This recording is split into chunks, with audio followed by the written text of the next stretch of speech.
Hi, friends. This is Chris. Welcome back to the channel. So we got some big news today, especially if you're into crypto and digital payments and the banking system. FedNow is now live. That's the Federal Reserve digital payment thing. I want to go through some of the headlines and share my thoughts and get yours as well. So let's jump right in. You can see the headlines here. Federal Reserve officially launches new FedNow instant payment service. And I said, guys, this is a big story. I think a lot of people are sleeping on this. You don't realize how big this is. Your paycheck could clear faster now that FedNow as instant payment service. Banks has launched. Here's another headline. Fed has a new instant payment system. Here's what it means for you. And evidently, 35 banks are now live. If you're curious, if your bank is on the list, I was taking a look at this for yourself. Some of the big ones are U.S. banks evidently is doing it. Wells Fargo, Salem 5, People's Bank, Pima Credit. I'm just kind of going through some of the bigger ones. JP Morgan, YA USA Federal Credit Union, Corporate America Credit Union, Bryan Bank, BNY, Mellon, Aiden, First Source Bank. And there's some other ones here, like, say, First Internet Bank of Indiana was kind of an interesting one. But not all of the banks are on this yet. But this is definitely a pretty sizable list. So it's both banks and credit unions are on this list. And the first thing that really came to my mind was what's going to happen to other forms of digital payment. For example, what about PayPal? What about, Venmo? I'm sure there are other companies involved with this kind of stuff. Because the basic gist of it is that for many years, and for those of you who are old enough, you remember this, first there was this cash, right? We just give each other cash, stuff like that. And then eventually, it wasn't really that practical to give, people cash. And we want to go before that, we give each other gold and silver, right? But there was a time when we used to actually write paper checks. So for those of you old enough, you guys don't know, I'm pushing 50. So I remember the days of paper checks.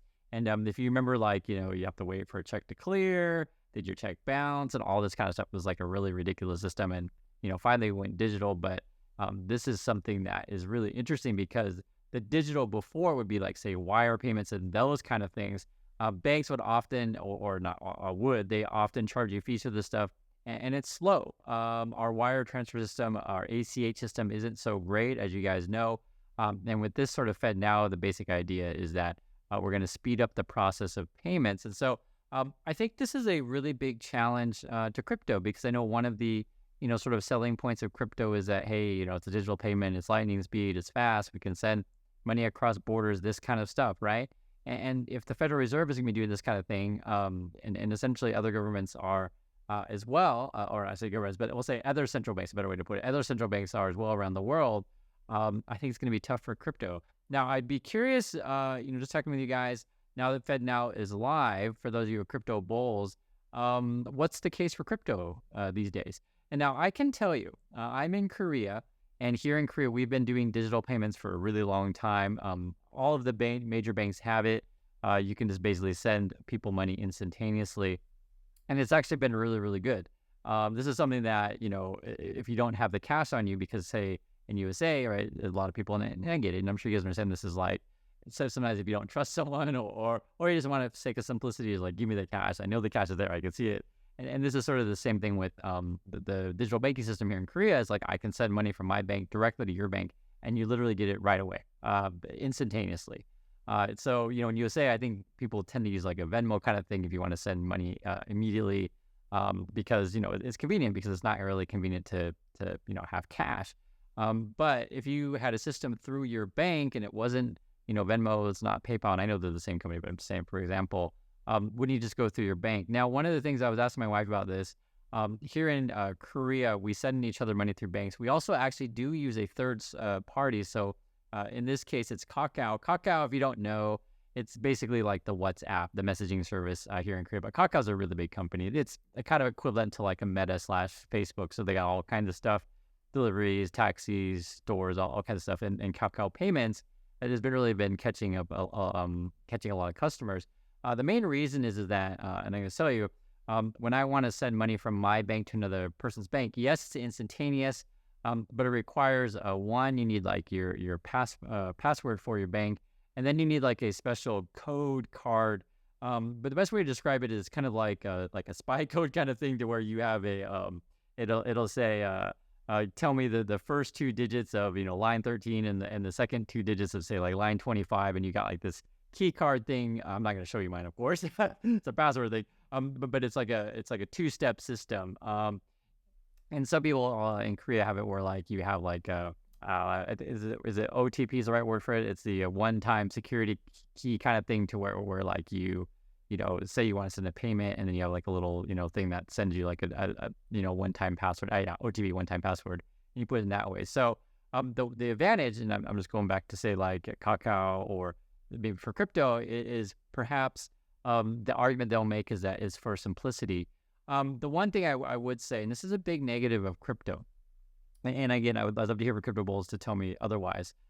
When I, you know, send money to someone, be it my Bitcoin or my Ethereum or whatever, I send it to that address. The money gets there, or I should say money, the digital, you know, coin gets there and it's gone. I'm not getting it back. It's the same way if I give someone, you know, a $20 bill and they run off with it, that $20 bill is gone. I'm not getting it back. And I think the difference is going to be, and we'll see. We'll see how this is enforced with the whole FedNow situation going through the Federal Reserve and the banks. I think there's going to be a much higher probability that you're going to be able to be more secure and you can get your money back. I'm willing to bet on that. And I think that's going to be the decider point, or decider, I don't know where I know that, but deciding point between, you know, why would I use a traditional bank and opposed to, say, crypto service?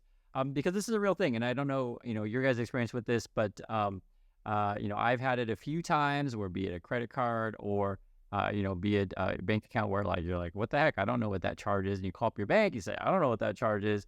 And they're like, okay, we looked into it. It's not you, you know, you didn't buy, you know, it's 30 pairs of shoes or whatever. And they just remove it. Whereas again, if someone gets your crypto address, they can just take your money. Now, on the negative side, this is just to be honest with you guys, the banks may overcharge to use said service. So that part remains to be seen. Even though the Federal Reserve makes this available to the banks, I believe it's free to them, but the banks can do whatever they want, package it any way that they want and make money.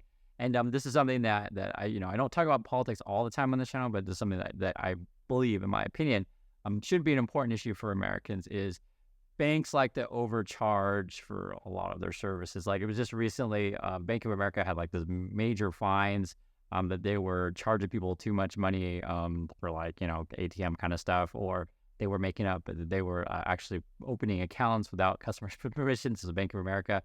Then recently, it was just yesterday, I was reading that the Discover card, they were like misclassifying their credit cards, so like that. I mean, and then you got Wells Fargo and et cetera, et cetera. But I mean, I don't really trust our major banks in the USA. So when I say I don't like crypto, don't automatically assume that like all of our banks. That's simply not true.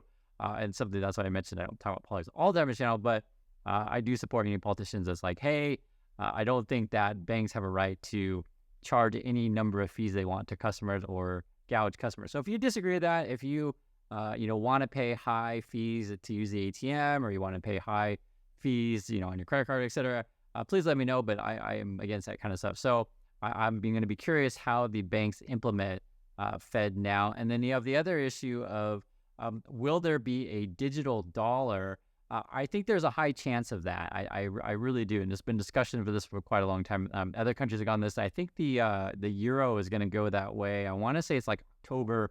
We've talked about this before on the channel. I think it's like October, and you never know if it's implemented right away or be delayed. So anyway, so FedNow is live, and I'd love to hear your thoughts. I put the list up of banks that you know, are going to be using this thing, and I'll be curious if you guys have already started to implement this thing at your bank. Have you tried using it? Have you tried sending someone money?